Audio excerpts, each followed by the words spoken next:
13 and a half pounds of chocolate fudge, 224 chicken wings, 70 glazed donuts. How many sausages was that? What? 56, I think. Oh 56 my in God, 10 minutes. 3 weeks ago in Miami, the chicken wing contest, I ate chicken wings straight for 6 days. My thumbs were raw, practicing stripping the meat off the bone. But this season last year, I put on 20 kilos. Oh, wow. You've been refused. Refused? I walked in, they're like, we're booked out, sir. I'm like, booked out, the restaurant's empty. Excuse my French, but I shit volcanoes. Yeah, I bet. Now, I didn't have breakfast this morning. No, I didn't either. I actually tried to not have dinner either because knowing our guest who's coming in today, I know I was going to be mighty hungry. This man is Australia's #1 competitive eater. One of the best in the world, matter of fact. James Webb is on the podcast. James, welcome, mate. Yes, James. I skip breakfast too. Did you? Perfect. That's what we want to hear.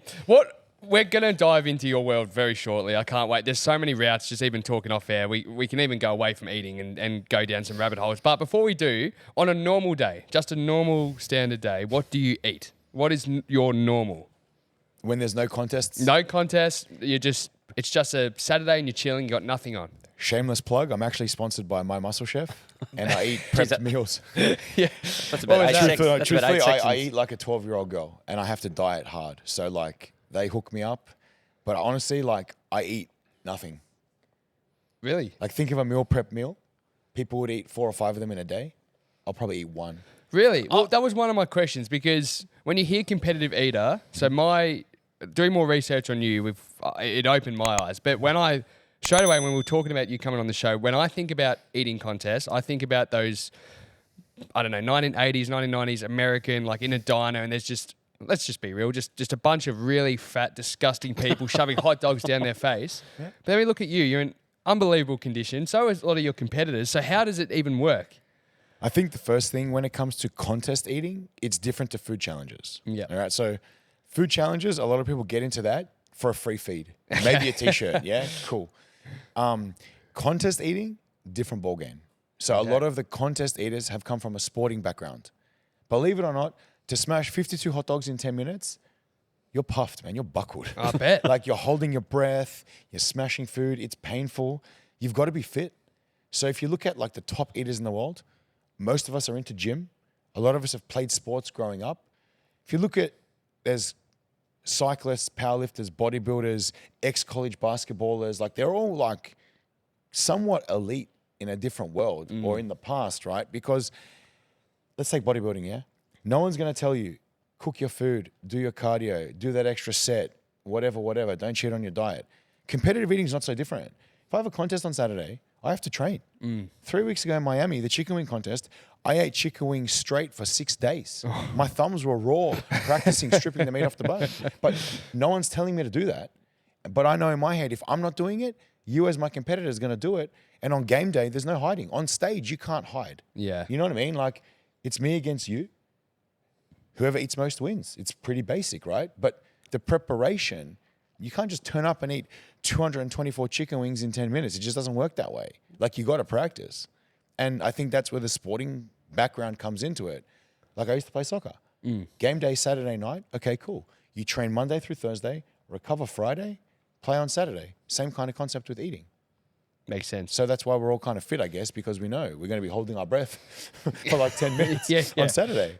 Let's just run through a few. I just thought I'd get a few of the records, and this is so James. We just spoke about this off air. So 70 glazed donuts in 8 minutes. That was in 2024. The Southside Market Barbecue Texas sausages. How many sausages was that, by the way? 56, I think. Oh 56 in 10 minutes. Yeah. That's insane. 338 pistachios. That was at the Wonderful Pistachios Get Crackin' Eating Championship. That was 8 minutes. Chicken wings, 10 minutes. This was in 224 chicken wings. Oh, that's what's normal? 6, mate. I don't. Servings of 6, and then fudge. 13 and a half pounds of chocolate fudge in 8 minutes. Yeah, it's a lot. Yeah, I'm a big sweetie, as in I love sweet food. yeah, thanks for that. Do you get put off after you're smashing all this food all the time? Like some of your favorite foods, I'm sure you're eating. You're almost on the verge of feeling sick. Like, do you get put off? To be honest, it's more. Okay, I'm not the biggest mayonnaise fan, right? So this whole food challenge thing has just made me realize on my days off, I'm not eating mayonnaise. There's no food I don't like. It's just there's ones I'll go without. So if you said, hey, let's go out and it's burgers or whatever, I'll get a burger that doesn't have mayonnaise. But like, even if I've done a burger challenge the day before, I still love a good burger. So I would still go out for the burger, but it would definitely be a different burger to what I had at the food challenge. You know, like for example, I love chicken wings, but I'll never eat a buffalo wing in my spare time ever again. Yeah. You know what I'm saying? So like that kind of, you got more the honey food soy. itself is not the problem. It's like the type of food. You know what I mean? Like the flavors or the sauces. I think that's the best way to describe it. No mayonnaise. Well, you bring up, it's interesting, like you brought up soccer, for example. So to realize you're pretty good at soccer, there's a bit of a linear path that people take. But how do you work out that you can actually demolish food at the rate that you can, hold it down? How do you become a professional eater? How does it work? So same as soccer. Honestly, it started off as a joke. I did a food challenge. People are like, whoa, like food challenge all timed, right? Yeah. So like it's all quantifiable. The record is Just at a normal restaurant. At Cessnock. Okay. In Sydney, in New South Wales, I should say. So yeah, if the record's 30 minutes and you do 23 minutes, you're pretty good. Yeah. You know, if the record was 10 in 10 minutes and you did 50 in 10 minutes, you're really good. Yeah. And then it's like when you go to places like America where they treat everything like a sport and you're on stage with 10 or 15 other great eaters and then you're placing in the top 3 or 4, you realize, wow, like I can do this. But like every other sport, there's training and practice and preparation that goes into it. And I'm wired differently, man. I want to be the best at everything. So I'm like, hell yeah, let's do it. And that's kind of how it happened. When I was playing soccer, I was a fat kid, man. I wanted to be a goalkeeper so I didn't have to run. Yeah. Turns out I was really good at being a goalkeeper. I'm really good at not running. And then when I got into eating, like I love food. Turns out like I love to eat and I'm really good at eating. So I'm like, now I want to learn how to be a better eater. You know what I mean? Like it started off as a joke. Now it's my life. So how do you turn it into, obviously, just for the people that don't know how this can actually become a career? Because, you know, for a lot of us in the creator space, you have an understanding on, okay, how everything works. You can gain partnerships, ambassador roles, sponsorships and whatnot. But for you yourself, how long have you been a pro eater as an actual career? And then how does it work financially? Okay, so first, quote unquote pro eater. I got my first professional contract. 2022. So I went to America to compete. So I came to Australia. I competed in Australia and I won everything. So in Australia, just by winning, you're classified as a professional class eater, whatever. Doesn't actually mean much at all. Yeah, we're a little blip, aren't we? Like you could be a professional eater in this country, right? It's just how it is. There's not many of us. There's not many contests. Like there's just not much out there. Smaller market, smaller population, smaller everything, right? But when I got invited to go to America, I had no idea, but it was like a test. They give you a contest, and if you want to go and take the opportunity, you go. Didn't know any of this. They're just like, yeah, you can go to Virginia and compete in this pizza contest. I'm like, okay, cool. Me and my wife went to America, went to Virginia, middle of nowhere, by the way, went there to this pizza contest. I had no idea who I was going up against. They put me up against, out of the top 10 at the time, 5 of the top 10 in the world. So it was a test. I'm like, hey man, I'm James, I'm from Australia. They're all like grim and all angry. I'm like, whoa, what's going on here? Like a bit of prize money on the line, everyone kind of gets weird. Didn't realize this is their job. I'm turning up to have fun. I'm in Virginia. I came second. Kicked all these people's ass, whooped them. The first and second, we were miles ahead of everybody else. Had no idea at the time. The guy who beat me by one slice is Jeff Esper, the number 2 ranked eater in the world. He's the pizza guy. He has the pizza record at every pizza shop in the country. He beat me by one slice of pizza. I've never done this in my life. I'm like, okay. Anyway, I had no idea what I was doing, right? Thought it was fun. Got like $2,000 prize money, went on our way, sick. They messaged me, do you want to go to the corn contest in West Florida next weekend? I'm like, yeah. Me and my wife rented a car, drove from Virginia to Florida. Mad. Competed in the corn contest. Now that contest, I had, again, no idea what I was doing. But like competitive eating, there's techniques, right? And there's gray area where you can kind of not break the rules, but like bend the rules. Like there's debris penalties and stuff like this, right? Corn contest. I ate 38 corn on the cobs, clean. I'm talking like not one speck of corn anywhere. I look around me. Man, I got someone else's corn in my undies. Like there's corn flying everywhere, right? There's like this debris kind of leeway. Yuck. So I lost by like 10 corn on the cobs and I placed 4th. I beat 25 other competitors and I didn't get any debris penalties. And everyone's like, whoa. I'm like, okay, I came 4th. That was pretty crap. You know what I mean? As from a competitive aspect, like, whoa. One guy, the guy that won, pulled me aside and goes, dude, you need to learn the rules. I'm like, what are you talking about? He's like, you ate more corn than anyone on stage today, but you came 4th. I'm like, well, no, I didn't. Brother, you ate 50. I ate 38. He's like, no, I didn't eat shit. I'm like, what do you mean? He's like, look around. But he's like swimming in corn. They scrape it off. I'm eating, bang, bang, bang, bang. He's just scraping it half in his mouth, half on the floor, kicking it under the table. Because the corn is like very like, that's why it's a very weird contest. A lot of gray area. Like That's right? And I'm like, okay. I'm like, cool. Took my prize money, left. They contacted me, the major league. They're like, we want to offer you a professional contract. The first Aussie to ever be offered this. I'm like, cool. Had no idea what this meant. Signed this contract. I was in Dallas Fort Worth Airport flying back to Sydney. Can I ask how much is a contract like that? So no, nothing. It's Okay. the opportunity Okay. to compete at 20 events, heavily sponsored event. I had no idea what this meant. Signed the contract, went back to Australia. The Aussie guys, out of their mind. Dude, do you know what this means? I'm like, not really. No. They're like, you can go compete at Nathan's and go and do these cool contests. I'm like, cool. Had no idea what Nathan's was, by the way. And next minute, I'm in my apartment with the boys training for a hot dog contest. 2 weeks later, flew back to Oakland, Pleasanton, Oakland, to compete for a hot dog qualifier, won the qualifier. So now I'm the first Aussie that's ever entered a qualifier, first Aussie to ever win a qualifier, first Aussie to ever go to Coney Island. This all happened within 2 months. It's insane. And that's when I realized what a professional eater means. The opportunity to go to these events, compete on TV, heavily sponsored events, prize money, and I guess me just documenting that kind of ascended everything. So outside of TikTok, because obviously, and social media, let's just say, because there's obviously a stream of income there. But if you're a professional eater just doing the circuit, what's typically a prize money? Let's talk America. What's typically a standard prize money for a winner? So if you're good, Yep. there's money in it. Okay. If you're average, It's a free feed. Yeah. Yeah. right? So look, most contests have a purse. Purse means total winnings from 1st to 5th place for anywhere between 5 and 10 grand US. Okay. And that's divvied up depending on the sponsor. Like for example, 2 weeks time, there's 10K on the line. First place is 5 grand, second place is 3 grand, et cetera, you know, less and less as you get lower.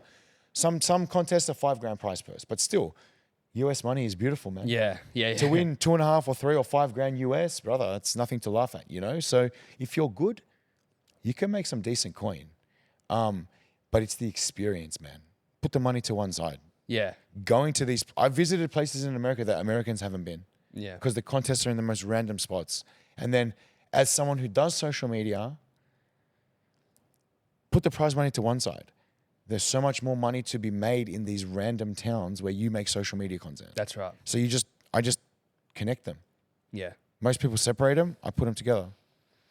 So people know you obviously as you go and you do a lot of the competitions, but a big part of what you do is the actual content creator side, which that's what I love and a lot of us love, is you actually go and you go and sit in all these different restaurants around the world and you know, you basically polish off their menu in the space of 10 minutes. Like Yes, that's what you do.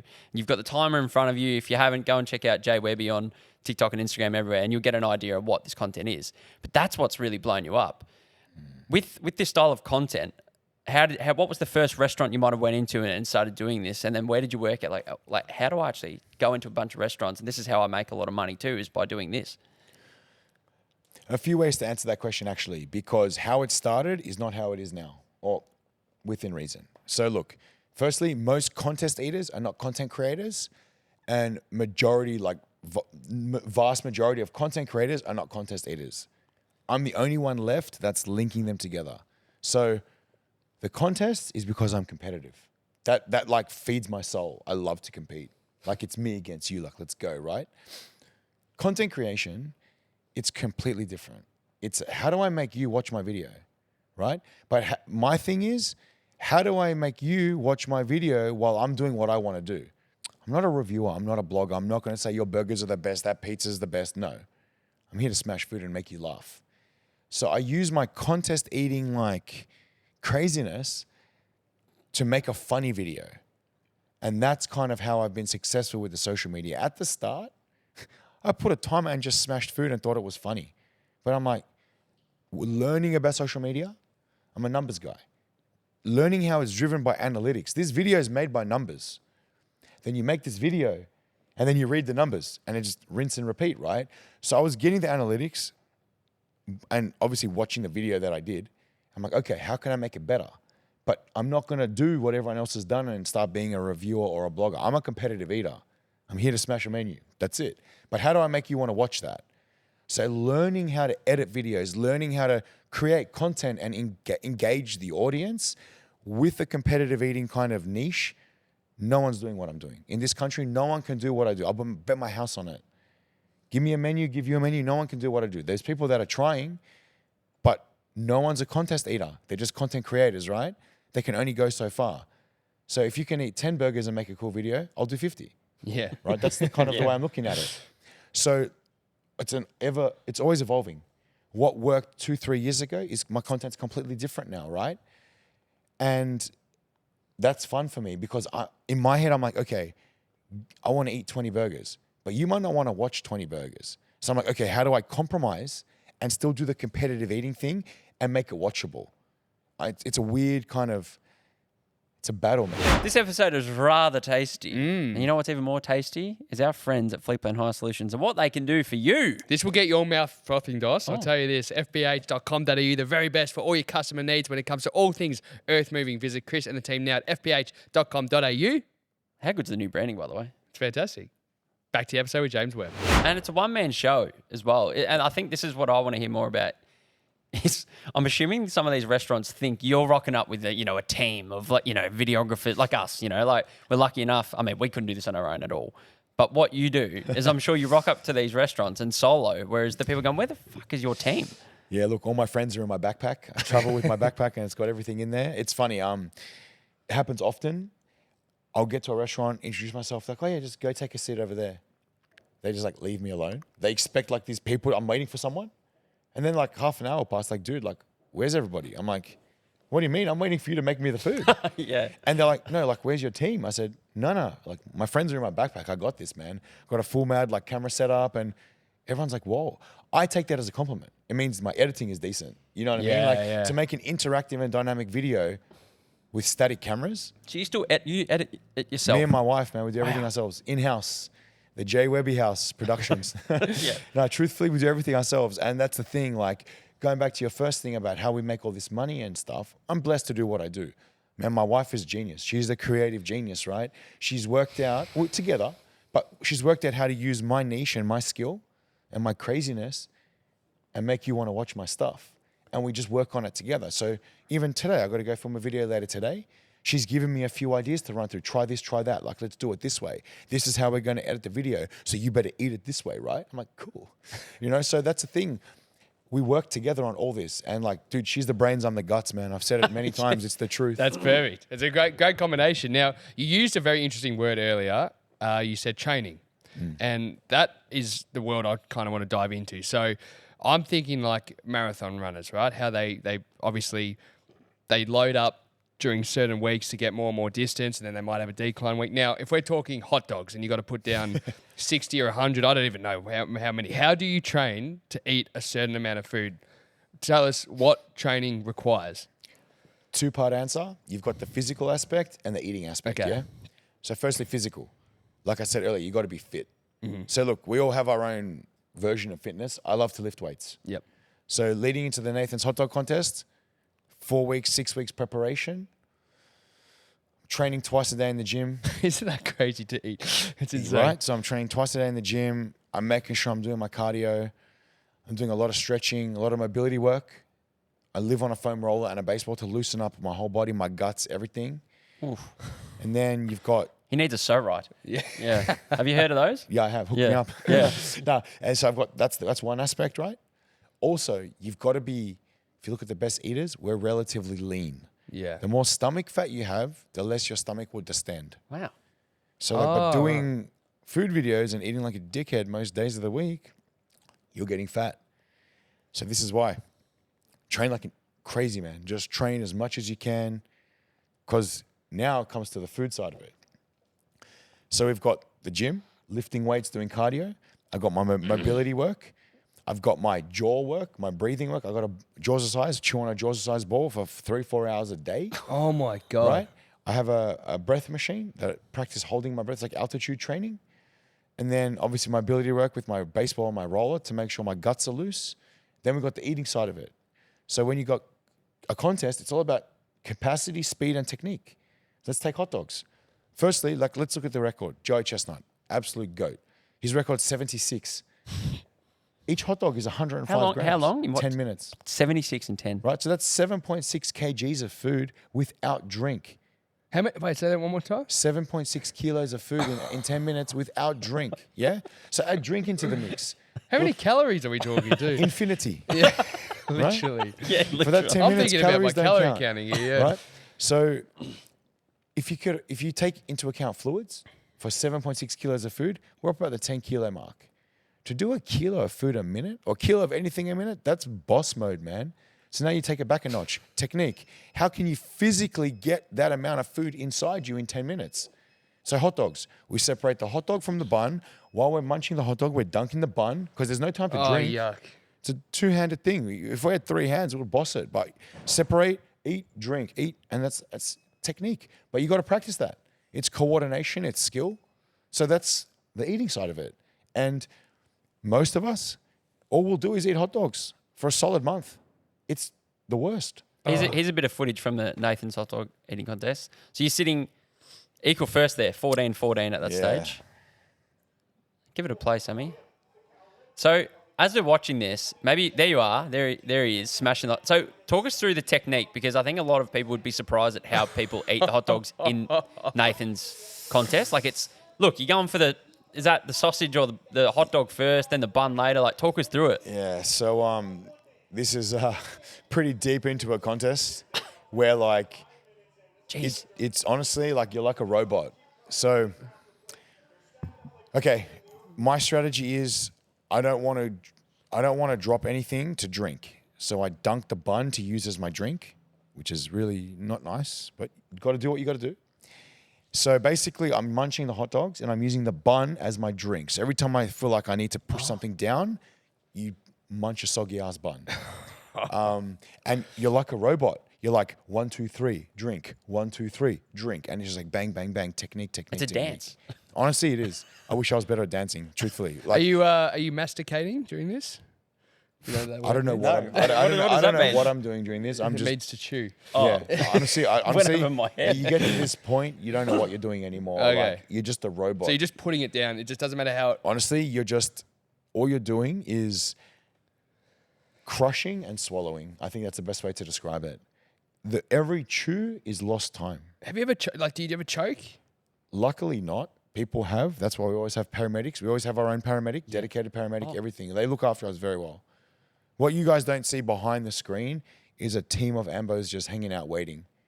Obviously, not wishing anything will go wrong, but we always have a team, no matter what, every contest. Has someone died choking? Funny story, not funny, sad story, but like, I guess ironic. Yeah. The people that have passed away from this has not been in a contest. I didn't mean funny. I meant I like knew. everyone always thinks, oh, you're going to choke and die. Actually, not the professionals. Amateurs I'm not surprised. at a restaurant don't know what they're doing, no paramedics around. They're the ones that choke and suffer. Well, So, this is something I'd love to touch on too, is like the dark side, but not the dark side, but hearing you talk about it previously, how restaurants and these larger franchises or certain chains and things calling people out to basically come and do my food challenge, thinking that, oh, they'll come and do it because they've got a bit of a ego thing. They'll come and do it.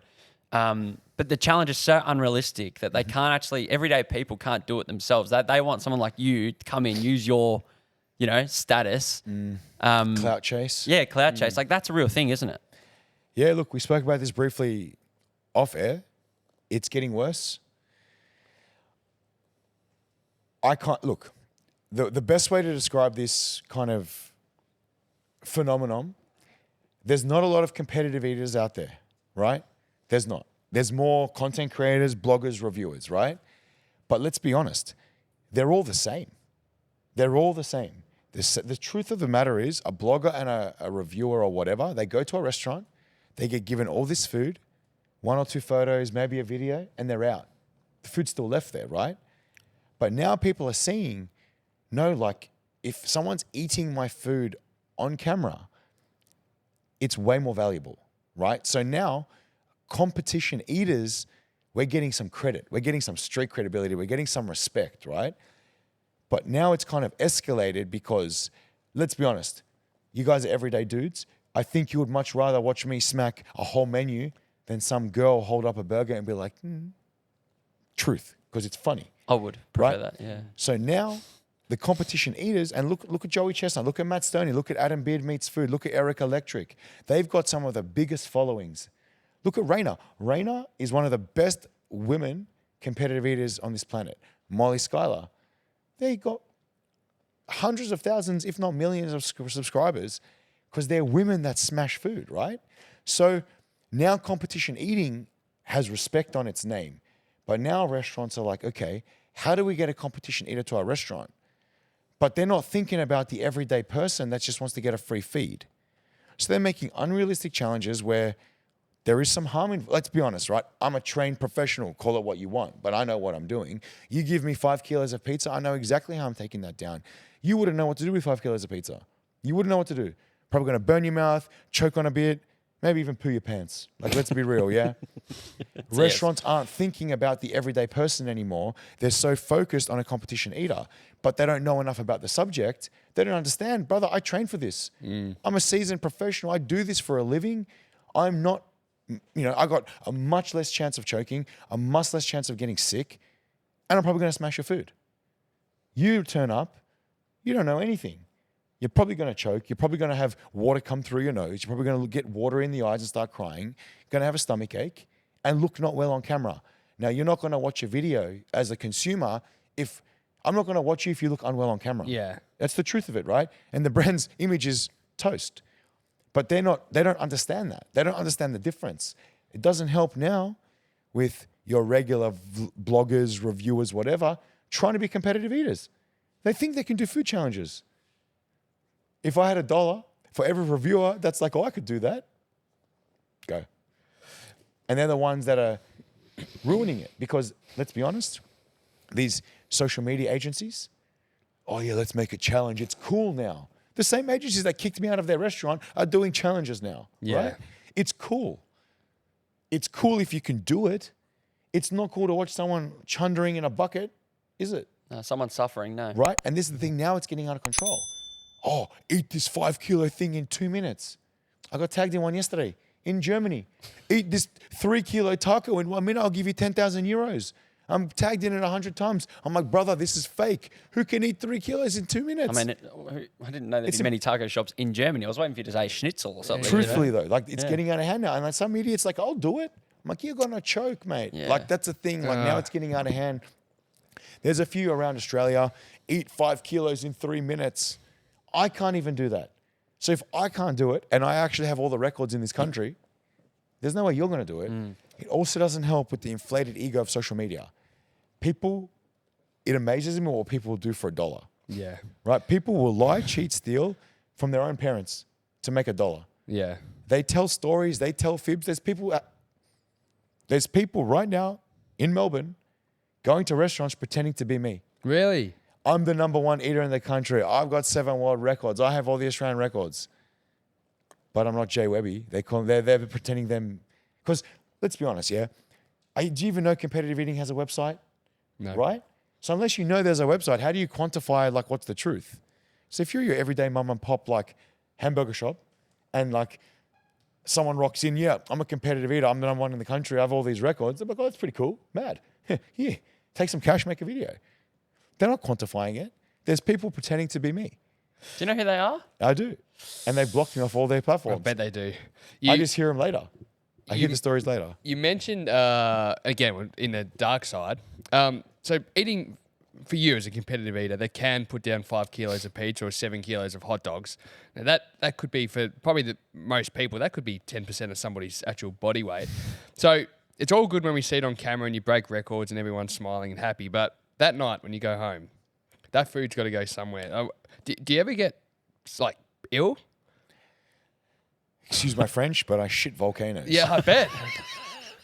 Yeah, I bet. It's like a I bet there's volcanic been a eruption. few hotel room. We refer to it as pissing through our ass. That's the competitive eating lingo, right? Do you have to? Like, I'm not even kidding. Do you actually have to eat? Like, do you take laxatives or something to get it out? Have you ever felt your stomach bottoming out on your pelvis? Yeah. Yeah, You don't need it. Yeah. You don't need nothing, brother. It just can't- it The floodgates are open, mate. Right. It's a great feeling. Give actually. me a nappy, actually. So you've never been really, really sick to the point of. Look, I've gotten food poisoning twice. Yeah. Okay. It's a numbers game, man. If I've done 500 challenges, I've got two food almost. Not bad. 2 out of 500. I'll Yeah. take those odds every day of the Yeah, week. for sure. Look, I've been sick twice, very violently ill, from probably bad food prep. Happens. But because like you also talk about, and we're talking about this today, Dos and I, when we were kind of prepping for it. But even just like it's such an unhealthy. Like the promotion of it is so unhealthy for everyday people. So. When we talk about all these, like, really, most of it's junk food, for example, how do you go about, like we even talk about, like, your heart, for example, or have you ever consulted, like, have your doctors ever said to you, hey, like, you got to be careful, there are limits, or is there a ceiling for some of this stuff? Yeah, look, again, it's another kind of two-part answer. So look, firstly, it's like any kind of sport. Football. Let's take football, for example. You got on-season, off-season. Yep. We have on-season, off-season, right? Yep. The contest season goes from the end of April through to August. So you're punishing yourself. Yep. But you've got now, let's be honest, most of us, we take throughout the year a few months off in a block. So like start of the year and toward the end of the year. Then usually like October, November, there's a couple of good contests on. So you go hard for another 4-6 weeks. Then you take all of Christmas off. So you got truthfully, November, December, January, February off. August, September, there's a good chunk in there you can have off. So yeah, in the times where I'm not on and going hard, I'm dieting, I'm training, get my blood work done. I'm making sure I'm in peak physical condition to fuck shit up again. Yeah. I know, look, I'm not saying it's healthy, but let's take combat sports.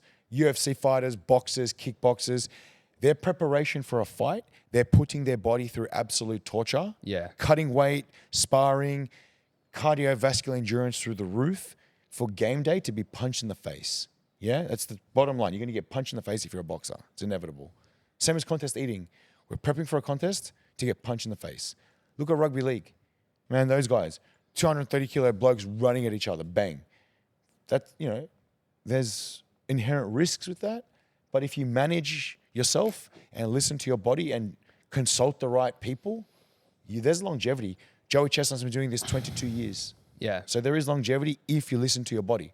You know what I mean? So But the irony is, see, it's funny because you could go and eat that all in one day. But for example, there's probably people that would eat the equivalent of that food over a week or a month, and they're eating it time and time and time again. And like that's a true unhealthy side. Well, the truth is this, right? If you want to talk about let's take a month. Normally when I tour, it's 4 to 6 weeks, yeah? Yeah. So if I do one restaurant a day, okay, let's take a normal week. A contest is on Saturday, yeah? So Sunday through Thursday, contest preparation, challenge or preparation every day.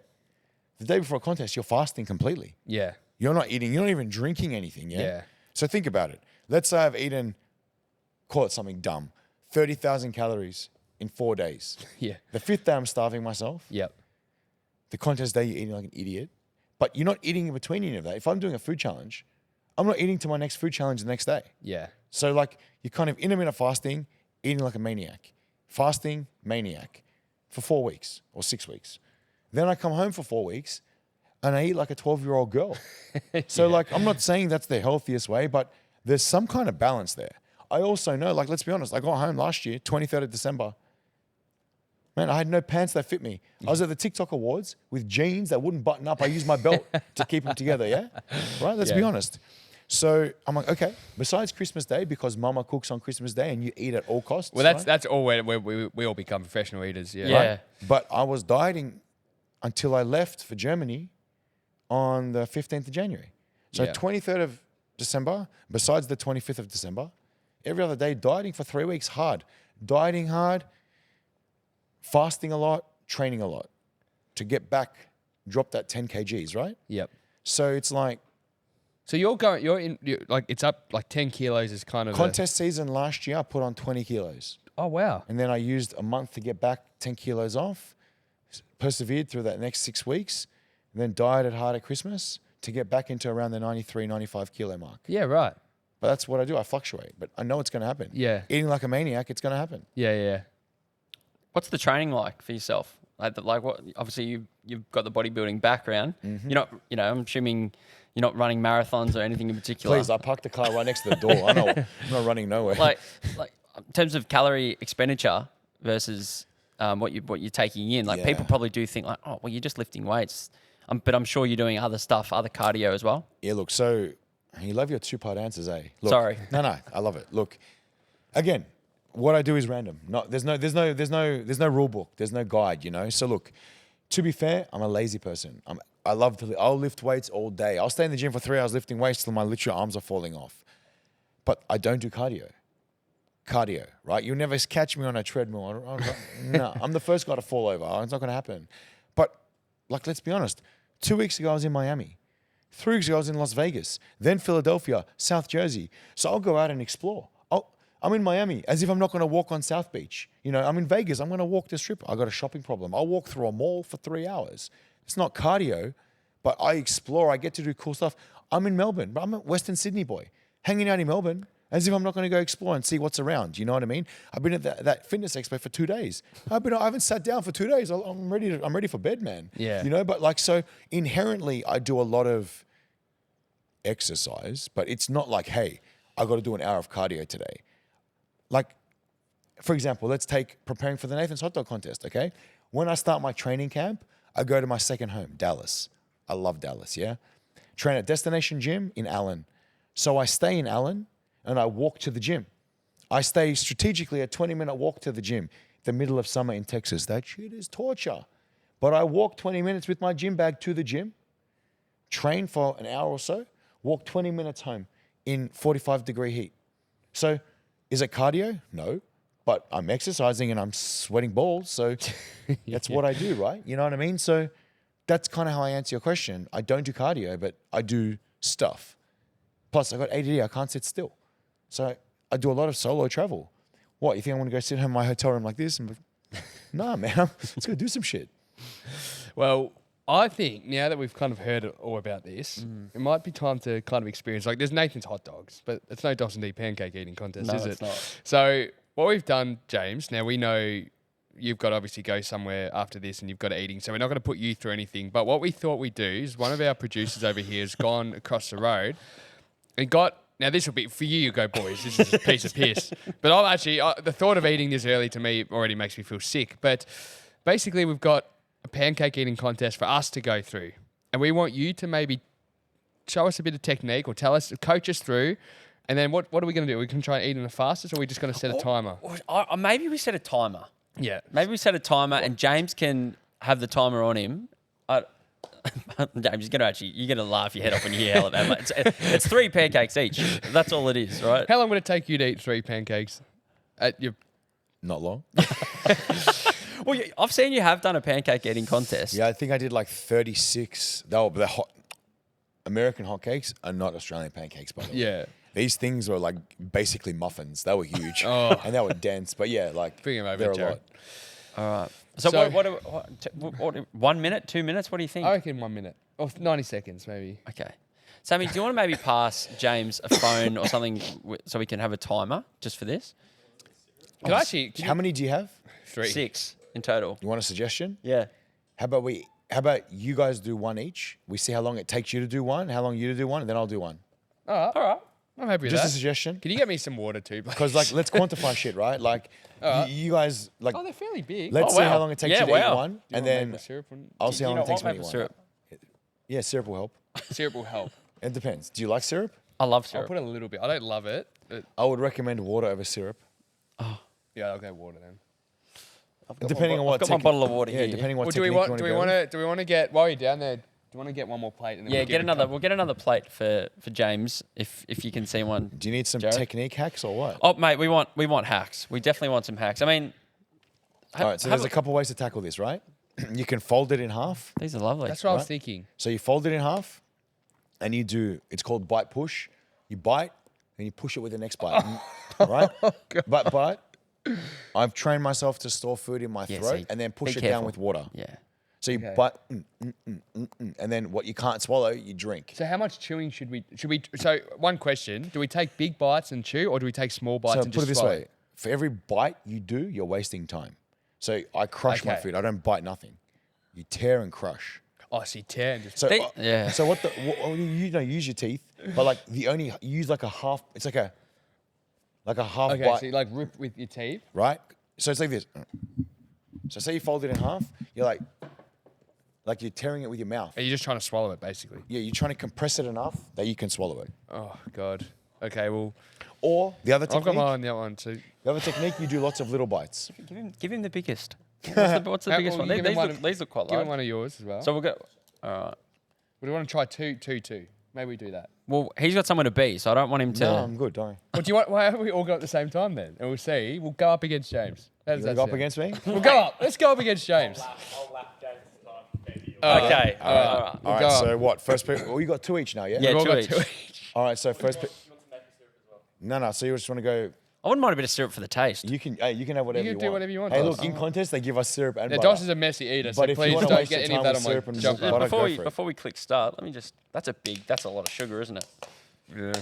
Just off judgment, just off looks Jared, can and you come what and we've grab spoken that about. syrup? Who out of D and myself, Dos and D, who looks like the quicker eater? I think you're both going to buckle. Honestly, I want to see. Depends what technique you're going to go with. Or do we get can we get a 15-second head start on James? Actually, that actually wouldn't mind be a bad idea, actually. Or should we just? All right, let's just compare. All right, we'll just compare. So I'm going to start. Because you can stop when I finish, and you can keep timing them, right? Yeah. All right. I'll tell you when I'm going to start, all right? All right. Is everyone in? Is there any rules? Can you just so you can just hold him? He's got two in his hand. So you can hold him. All right. I'm gonna fold him now. We're going to start in 3, 2, 1, go.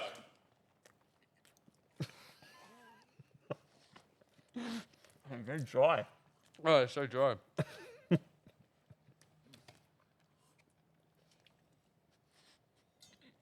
Oh yeah, the drinking works. Can't even swallow it.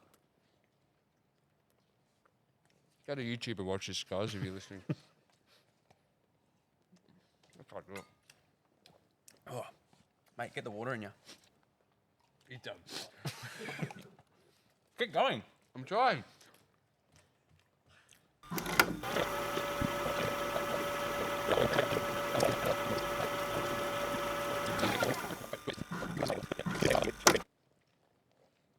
Well, I'm gonna finish. There's a hair on yours. Yeah, don't. I'm telling you now, don't plug this place, eh? Don't plug this There's a place. hair on it. I hope you didn't pay for these pancakes. Oh, we paid an extraordinary amount of money for him. Killed our fucking budget. Do I have to keep? Oh, you're legendary. Thank you, man. You gotta finish. Oh, shit. There's another hair. Hey, any pancake restaurants, hit them up, man. Hope it's more. That's not your hair. dos&d's pancake contest. Any pancake restaurants, hit us up, man. Oh, We're looking for sponsors. oh, pancake parlor. If you're listening. What time was that? I'm done. Mr. Webb's time. Yeah, well, yeah. Have you got a? Do we have a third mic for Sammy? Come over here, Sammy. You can come and use. I need to clean my hands. So, go on. You can even sit down for a second. There. What? He's going to go contemplate his life. Where are we? That's just. I feel sick. This is just gonna look very weird in the shot. Do you when we even do like it for pancakes? socials, I'm just thinking. Sorry. Do you even like pancakes? No, I You should have picked the food you liked. It's your home ground. I know.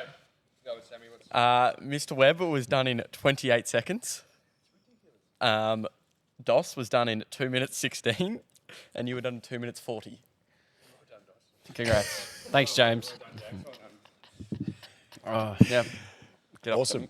Your cherries popped in the competitive eating world. Well, Stick to your day job. I was about to say I'm not quitting my day job. That's I think the highlight of that was plucking two hairs. there was 2 big black hairs in mine. Every excuse. Yeah. When you lose, there's always an excuse. Did you use right? any syrup? No. No time for that. Yeah. Okay. Hey, this is contest, not 5-star. It's just pure flour, isn't it? Just I'm just here to win. How long would it? Just to put it in perspective though, if you were to eat 2 pancakes on a Saturday morning, how long would you take to eat them? pretty quick. When I say Mike, But double look, that time. put it this way: I get told anytime I'm eating, I'm out for dinner, or I'm with my family, my mum or even my girlfriend, it's always just enjoy it, mate. Just enjoy it. That's what my mum. And I hate it when but I'm not that quick compared to you. But I'm obviously eating it fast enough. Do you even contemplate the taste, or it's just get it down? You know what? Yeah, you know from the second bite if it's going to be a good or bad time. You know. But I mean the taste itself. Are you even tasting that pancake, or is it just? Honestly. Oh, really? So, I guess the best way to describe it. Do you ride motorbikes? No. No. I'm a speed addict, right? Okay. So when I first got my motorbike license, you get a Let's just quantify the speed addiction. That's is in motorbike. Yeah. Motorbike. So look, when you get your little Honda PW50. CBR, whatever, and then you get a Ducati. Still riding a motorbike, but a Ducati is way more fun than a little Honda CBR, right? The fact I can eat a lot real quick, I enjoy it way more. Or Really? equally, I hate it as much because like if it's not good and you're eating it fast, it hits you like a punch in the face. Honestly, like It's hard to eat. It's hard to eat really. Like that was, in my opinion, that's hard to scoff down that quick. It's not the eating. Mine was the swallowing. Yeah, that's the part. Yeah, it's a. so I like pancakes. I wanted to get that down fast because right now I'm happy as hell. I love pancakes. I'm like, yeah, that was mad. So you don't just sit there and just knife and fork, nice and slow, ever. What about when you're with your wife? When you go for dinner with your wife, Okay, nice look. romantic. So look. It's Valentine's Day, James. yeah. Well, And where you- are they? They're at a nice restaurant that's a little What bit more on the cuisine? pricey side. Japanese? Let's go. It's pasta. Nice Oh, okay, pasta. Are you, Italian. are you taking your time and eating with her, or are you just getting it So down? look, It's good food. It tastes fantastic. first rule in a contest, your only tool in your belt is your drink, yeah? So in Yep. a contest, you hold on to your cup for dear life. Yeah. We go to a restaurant, and I didn't even realize. I'm like this, ready to go. Oh, And my wife's like, dude. I'm like, oh, yeah. That's for your knife. Yeah. You know Chill what I mean? out. I swear, it's just ingrained into me. When we go out to eat, so my wife likes to graze, yeah? Yep. So we turn any restaurant into a buffet. We go to fancy. I'll be honest. If you saw the money we spend going out for dinner, you would have a heart attack because my wife can't decide. I'm like, let's get everything, and we just chuck it on the table. She'll eat a little bit of everything. So funnily enough, she'll be like having a bit of everything, and I'll just wait and I'll just pick. And she'll be like, yeah, I don't want any of this. Now you can have it all. I'm like mad. So she'll have like a bit of everything, a little bit more of this dish. The rest is mine. I'm like mad. Chuck it all one plate. I'm just like ready to go. So like I kind of wait. So we finish at the same time because And then like, you just go to town. I kind of just wait for her to make her decision, and then I just clean up the table. Well, I'm just thinking now. A couple of things come to my mind, like Qantas Lounge, Virgin Lounge. Like you could send them broke, and then like even like Okami, like all you can eat for whatever it is. $40. I've been refused from there before. You've been refused. Refused? I walked into Okami. I hope you're watching Okami, actually. Walked in. They're like, we're booked out, sir. I'm like, booked out. The restaurant's empty. I got there right when it opened. I stood there for 1 hour. There was no one in the restaurant. They just knew who I was. Well, good on them. Not for kicking you out, but for knowing who you were. Like, Yeah. far out. You could literally send that place. I'm pretty sure the video got them some pretty bad PR. Yeah, I bet it did. I bet it. Now is it time for Tour Edge? Yeah, let's jump into tour. So, Sammy, bring over Tour Edge. So, like we said, James, you're not going to be going home empty-handed today. Now, these unfortunately aren't your presents. This is just a nice little prop. Get it nice. I reckon go behind, Sammy. Yeah, go Go behind. behind and as close to James as we can. Yeah, are you There a you go. golfer at all? I've never touched a golf club in my Well, life. that's okay. There's always a time, and if you ever decide, hey, like especially when you're traveling the states, some beautiful courses over there. These are the guys for you, James, and of course everybody listening. Tour Edge, Dos, talk a little bit about the club, especially for somebody that is in the market for some new ones or Yeah. beginners. Well, for a beginner or someone like yourself who's quite advanced when it comes to golf, with a smile on his face. Precision and distance. They're the two things that Tour Edge specialise in. And they manufacture everything out of their warehouse over in Dandenong, which we've had a look. The guys over there are absolute legends. And we love going out there and having a little practice and a bit of a putt with them. But if you haven't followed Tour Edge AU on Instagram, plenty of competitions, prizes up for grabs all of that and more. Well said, mate. And the clubs behind James, for those watching, are the 725 series, which is the latest. Go and check them out. Now, James, for this segment, we've asked you to bring in an item. It's a show and tell segment. So we asked you to bring in something that you can talk about for a couple minutes. It's important to you. We'd love to know what you brought in. My wedding ring. And it's around your neck. Never leaves my neck. Interesting. I get a lot of hate from this, including my wife. So why around your neck? All right, so go back to the very start. Yep. My first ever food challenge where this whole thing blew up. My wife wanted to go to the Hunter Valley. I don't drink alcohol. She wanted to like the whole cute cheese and wine, tasting, blah, blah, blah. So to bribe me to go, she planned a day trip of eating and fudge and burgers, whatever. So I was fat and happy by the time we get to the wine thing, right? So she was my girlfriend at the time. Logistics queen, still is, planned the whole day. We went to Cessnock at that pub where I did the first food challenge. She took the photo. She took the footage where it all blew up, yeah? Then when stuff started escalating and I quit my job, she backed me and goes, I got my own business. If it goes pear-shaped, we got this. I then proposed to her after the first Coney Island. We then obviously got engaged, had engagement party, whatever. And funny thing, when we were engaged, we got engaged, had our engagement party, and I traveled for the next God knows how long. In that time, and this is why it's around my neck, there's a few married boys on the circuit. Now, after a contest, the first thing you do, you're given paper towel to wipe your hands. You know how many times we have to search in garbage bins because the boys have had sauce on their hands, not realized, wipe the ring straight off their finger, put the towel in the garbage bin? So my first ever time I beat Joey Chestnut, right? Me, Joey, Nick lost his wedding ring in the garbage bin, bro. Imagine thousands of buffalo wings in this bin and we're in there searching for this ring. And it hit me. I'm like, what am I going to do? Like in my family, once you're married, brother, you're married for life. Like you can't take that shit off. And it happened in another contest. And I'm like, oh no. Then we got married, got this ring on my finger. I never worn a ring in my finger. I'm like full playing with it, fidgeting. I did a food challenge like 2 days after we got married. Washed my hands, smacked the ring in the sink and scratched it. I'm like, fuck, I can't do this. Don't tell anyone that. I'll kill her. She'll kill me. You know what I mean? So I'm like, I'm going to hang around my neck. Anyway, she's like, obviously, women are like, not really realizing I'm married or whatever. And she's like, no one knows you're married. Like, you got to put it on your... I'm like, whatever, dude. Like, shut up. I don't want to lose this thing, right? Anyway, fast forward now, I've been married, 2 years? And stayed around my neck. All the other competitive eaters wear their ring around their neck now. Oh, right. My wedding ring is not damaged. I haven't lost it. And that's why this ring means something to me. It doesn't matter where it is on my body. I guess, look, a regular person puts their ring on their finger. What about my life is regular? Yeah. You know what I mean? I do everything my way, right? But to me, I know this is always there. Let's take Nathan's contest. 50,000 people right there looking at you, yelling at you. All I hear is my wife screaming. So this is important to me because it reminds me, like, she let me do this. I have to do my best for her. So everyone that's ever said anything to me, I'm like, listen, I'm secure in my life. My wife is everything to me. She's a G. So that's why it's around my neck. And now the other eaters, they don't have the same story as me, but look at all their videos. It's around their neck. Everyone's putting shit around their neck now. Yeah. Like, I started that. There you go. Right, special, so mate. that's my show and tell. That's great. Well done. Because it's a personal, very personal to me. Yeah. I love that, Thanks mate. for sharing And that. To Edge, we're going to give you shortly your goodie bag. You can get that, Sammy. Shortly, we're going to give you your goodie bag at the end of the show, which will have a couple presents courtesy of 2 Edge for you to Is take there a home. Happy Gilmore version? Well, I see a little putting mat over there for a little bit later too. One quick one too before we kind of bring out the goodies for you. We're talking off air about TikTok creator funds. Love to just love to know your thoughts around a bit of an open-ended question, but the whole. Well, firstly, the man has over 1.5 million followers on TikTok. Yeah. So how many exactly is it? Is it 1.7? I think it's like 1.74 now. Yeah. So huge. Yeah, it's getting there. Huge. Now, for those that don't know, a lot of people would say that and go, well, that's a huge following. There's obviously ways to monetize it, but we're not in America. In America, England, other countries, there's ways to monetize.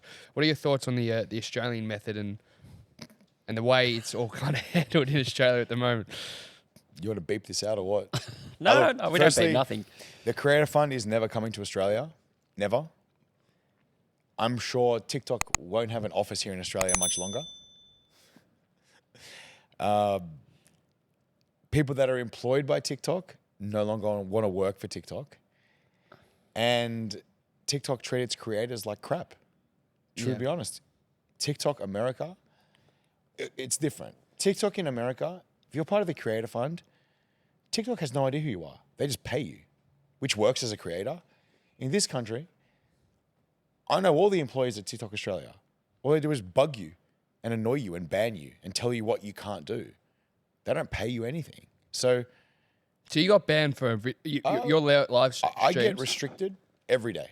Every time I do a live stream, I'm restricted for, they call it dangerous behavior. I do, obviously what I do a lot of challenges in sports bars. The AI picks up like a bottle in the background, like a tequila bottle, whatever, behind me. I get banned for alcohol. You know, but if you're of a different community and you have different interests and you dress differently or you believe in something different, you can pretty much do whatever you want. Yeah. And there's this kind of freedom in certain industries or realms, I guess. And that's why I don't spend much time creating content in this country. Because you go to America, it's a different ball game. You go to Europe, different ball game. What I do is harmless. What some other people do and the propaganda they put out, it's getting pushed. So there's some agendas there that I don't agree with, but I just do my own thing. I run my own race. So whatever TikTok want to do, and the reason I reference TikTok is because there's a lot of us getting banned now. There's actually people that have their accounts cancelled. Yeah. You log on and it's like, your account's been cancelled. That's it, gone. Like I know people that have more subscribers than more followers than me, logged on one day, their whole account's gone. They've got to start from scratch. So there's no leeway. There's not, Look, we're all given, an account manager. And it's up to the account manager. that sucks. Because we're a much smaller scale, but we used to panic too because we get shadow banned from time to time just off one comment. And then you shadow ban. Yeah, but if you speak to TikTok, there's no such thing as shadow banned. Yeah. You also look at every TikTok employee, none of them have a following either. None of them even know how to create content. They just do a job. But now they're under the banner of TikTok. They think they're important. They think they can talk to someone like me who's got a following, who puts their heart and soul and blood, sweat, and tears into creating videos. My videos employ them. If we don't make TikTok videos, they have no job. Yeah. But they treat us like crap because they think there's something. And that's the thing. That's where the breakdown is, right? You speak to Meta, different ballgame. Brother, Meta snack bar is elite. Yeah. Wait, what's in the snack bar over at Meta? Bro, they got their own cafes, mate. They got whatever you want. Banana bread, coffee, almond latte, beautiful, man. Fridge full of Monster Energy. But you see my point though? Like it's just a different thing. And I think it's just in Australia, we're very controlled here. I mean, organizations are very controlling. In this country, you're programmed to be a part of a system. In America, do what you want. Everyone respects your own hustle. It doesn't matter what you do, they respect the hustle. So they just do what you want, don't be a criminal, make money. In this country, do everything, make no money. Yeah. I think in general here we you've been overseas, you've seen the creator space in other countries.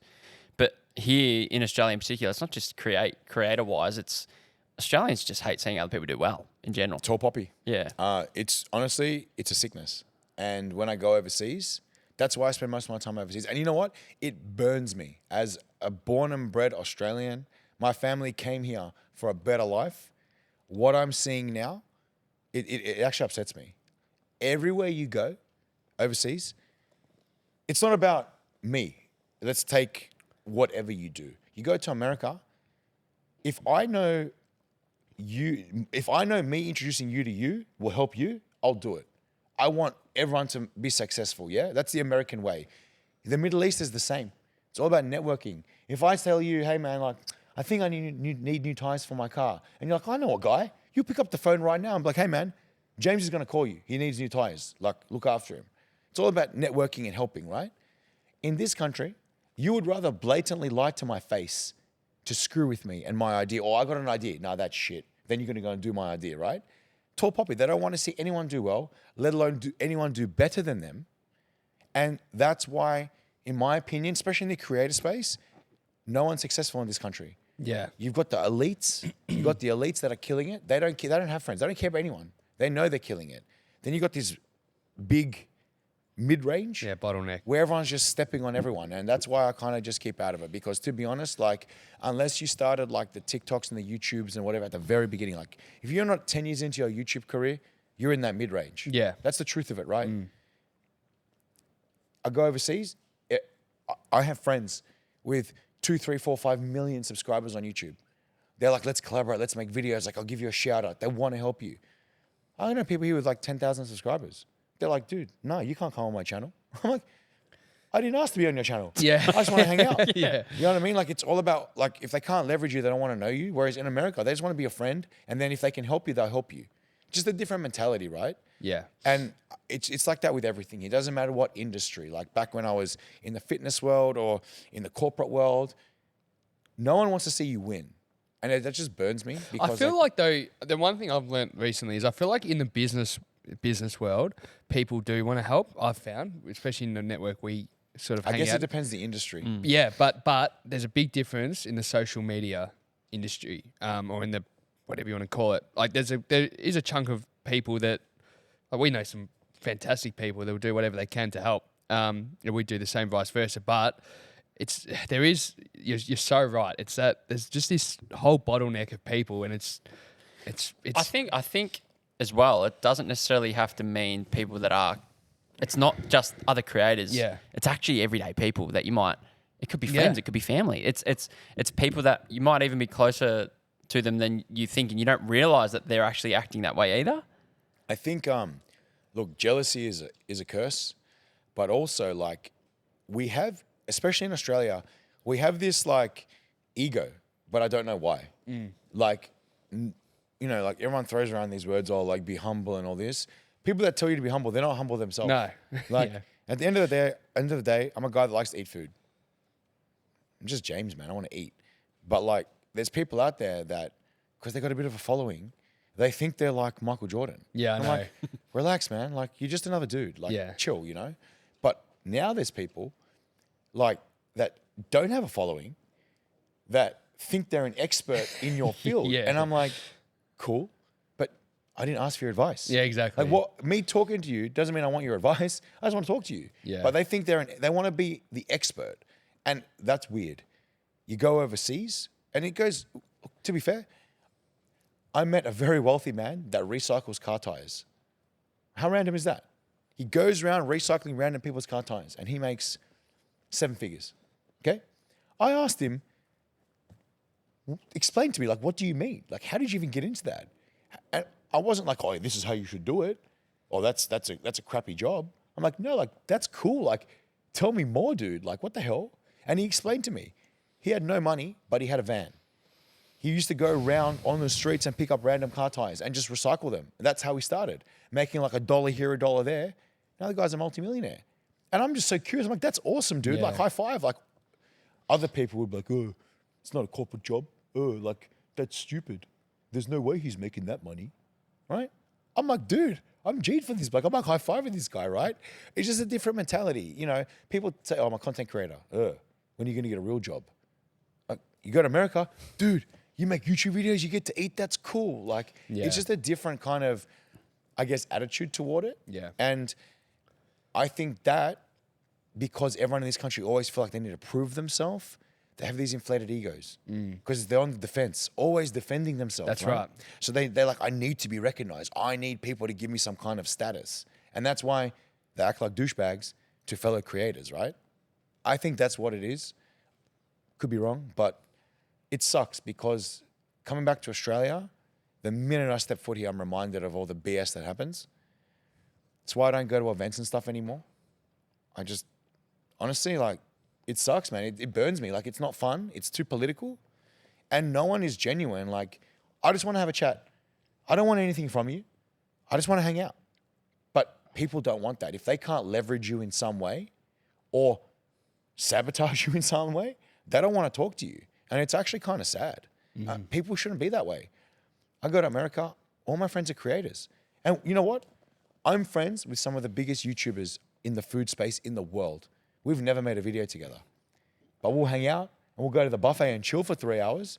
There's no phones, there's no nothing. We're just people, we're hanging out, right? I'm not trying to leverage them. They're not trying to do anything to harm me. We just want to chill. Or they're like, dude, they'll say to me, do you want to make a video so I can get you some more followers? And I'm like, no, like, man, honestly, let's just go chill. Get a burger and a shake and hang out. Like, it's just different. Whereas here, it's like, oh, I'm not going to tag you unless you tag me kind of attitude. Yeah. Or why are you messaging me? Like, are you messaging me like, Well, do we want to make a video? Is that what this is? well, you know what I mean? But it's also like, goes back to what you said about the food challenge thing, right? You get called out, they call me out or whatever. Go call out your next door neighbor. Like, why are you calling me? You know, there's a reason you're calling me out. That's right. Yeah. You're not calling out your neighbor and saying, hey, come for a free feed. You know what I mean? Come and try my pizza. No, man, there's a reason you're messaging James. Yeah, there's a secret agenda. We talked about this in the podcasting wheel this morning. It happens quite a lot. Like smaller accounts will call out say something really vicious and nasty and It's try to clout call chasing. someone out, trying to get them to respond so they get we hate it. But It's life, But man. it's the world. it is. And we could talk about it all day, couldn't know. we? But Hey, but look, unfortunately, if it's the worst thing we've got to deal with, we're doing all right. well, that's it. Exactly You know what I right. mean? That's puts everything in perspective. Now, unfortunately, we know we're under a bit of time constraint here. So Sammy's going to start bringing out the goodie bag. What are you going to start with, Sammy? You pick. Okay.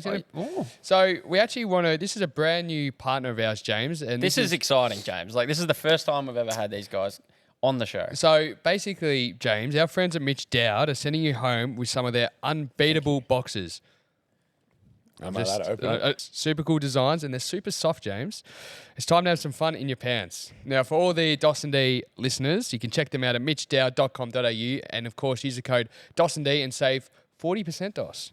So we're talking boxer shorts, yeah? Yeah, boxer shorts. Well, James, I would love you to open that and have a look, but this is what I loved. Well Mitch, wrapped. This is their catchphrase. Mitch Dowd, have some fun in your pants. This is fancy, man. Oh, here we go. So what have they sent you home with, James? Because the girls have looked after you and they've actually picked something specific All right, for we've you. got burger and fry socks. Oh. Thanks for watching the videos, guys. Burger and fried socks. I feel like they Fantastic. know me without knowing me. All right, fruit. Oh, fruit food-related boxes. Fruit Ninja. I can work with Do you that. eat much fruit? You know what? I actually love mango and watermelon. Mango. Like, I'm a big love mango guy. Now mango they should be watermelon. super comfy, and I'm guessing to. Oh, there you go. That's what I'm talking about. Oh, these are stretchy too. These are gonna be That- good. Not that's, perfect. That's These what are gonna it be is. good for contest season. That's it. Exactly right. They should be nice and comfy for you, Chuck mate. them in the and- carry-on. Yeah. Oh, there you go. 100. Oh, how good's that? Oh, Oh, got there's some more. Hot stuff. Oh, gee, they've been very generous, Mitch Dowd. And then we got one more. Another pair. It looks like a Mexican. There you go. Thank you, Mitch Dowd. What's the palate like for spice? Are you a spice man? Look, excuse my language. Spice challenge is like prostitution. Okay? When there's prize money on the line, and we go back to the ego thing, there's some chili geeks, I refer to them as. They think they're cool because they can eat chili, right? Cool. That's your thing. That's cool. But then don't start ragging on me because you think you can eat more chili than me. Went to Bribey Island, Australia Day. Random little island in Queensland. Because they have the chilliest chicken wings in Australia. And I'm like, I'll go there for fun, whatever. $2,000 on the line, mad. Good day out. Good day out. I get there. All these locals are talking a big game. Like, oh, you shouldn't have come. I'm like, sorry? This guy's like, I've won it 2 years in a row. I'm like, okay. Brother, on stage, you can't hide. I pumped him. I took his money. He's crying in the bathroom because he just say chill. I'm like, yeah, dude, we all feel like shit. But you could be at least humble about it. Yeah, that's it. Right? So I do the chili challenges just to prove a point. You want to talk about call outs? They're calling us, as competitors, they're calling us scared and whatever, just because they can eat like 30 Reapers in 5 minutes. Don't really care. I'll do 60 just to prove you wrong. And it'll hurt, but I'll do it. There's a pizza in Tasmania. They cook it with a mask on. They make you get out of the restaurant. They use a shovel because the minute the chili goes into the oven, it makes you cry. Like you can't do it. They use a mask to cook it. No one's ever going to do this. No one's ever going to break the record. Some chili nerd did it in like 4 minutes.